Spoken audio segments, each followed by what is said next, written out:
Sa ibang balita, pinalakas pa ng mga eksperto ng PHIVOLCS ang pagbabantay sa malaking lindol na posibleng tumama sa bansa. Narito yung ulat perfecto. Walang anumang balakin na takutin ng quake experts ng PHIVOLCS ang sambayanan hinggil sa posibleng pagtama ng kinatatakutan na the big one anumang araw mula ngayon. Ang mahalaga ng mga ito ay nakahanda ang lahat sakaling tumama ang malakas na lindol sa bansa. Ipinaliwanag ni Ishmay Marag, OIC ng Seismological Observation and Earthquake Prevention Division ng DOST sa mga mamahayag ng regular na bulong-pulungan.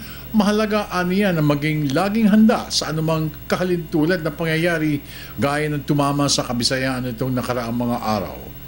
Sa komprehensibong presentasyon nito sa pulong, ipinakita ni Marag ang mga pangyayari magaganap sakaling tumamang malakas na pagyanig dulot ng West Valley Fault Line sa bahaging ito ng Metro Manila. Actually evaluate structural integrity ng bawat buildings, no? Buildings and infrastructure, no? So bridges and flyovers. And this is important kasi kahit ano pong preparedness measure na gawin natin, if yung structure naman magfe-fail, ay useless din yun, no?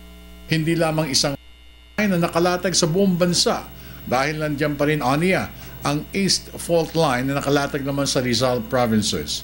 Ayon kay OIC Marag, patuloy ang kanilang pakikipagkoordinasyon sa iba pa mga ahensya ng gobyerno para mabigyan ng karagdagang kaalaman ng buong sambayanan sa bagsik ng matinding pagyanig at ang epektong dulot nito sakaling tumama anumang oras o anumang araw. Ang mahalagaan niya ay nakahanda ang buong sambayanan kapag nagparamdam na ang kalikasan sa bangis na dala nito kapag dumating na ang takdang panahon. Hindi sinabi ni Marag na mas malakas pa ang parating na pagyanig o dili kay mas matindi pa ang paglindol na binabantayan. Ang importante aniya ay ang panangga na inihanda ng lahat kontra dito.